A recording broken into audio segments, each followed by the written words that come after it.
Hello everyone. So in this video I'm going to do a simple task, very basic task in mostlogin.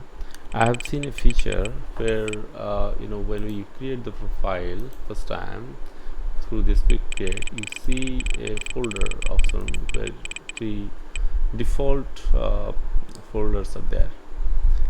uh, we don't have any create new folder options anywhere here.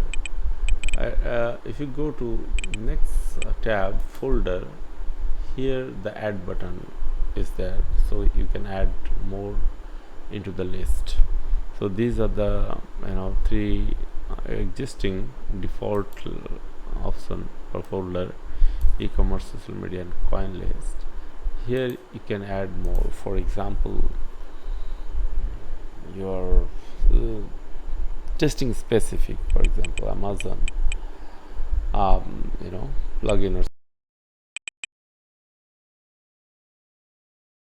color of the folder, and then order is here. I think it's a kind of ranking, so let's put it 100 or 10,000, maybe 2,000. That's it.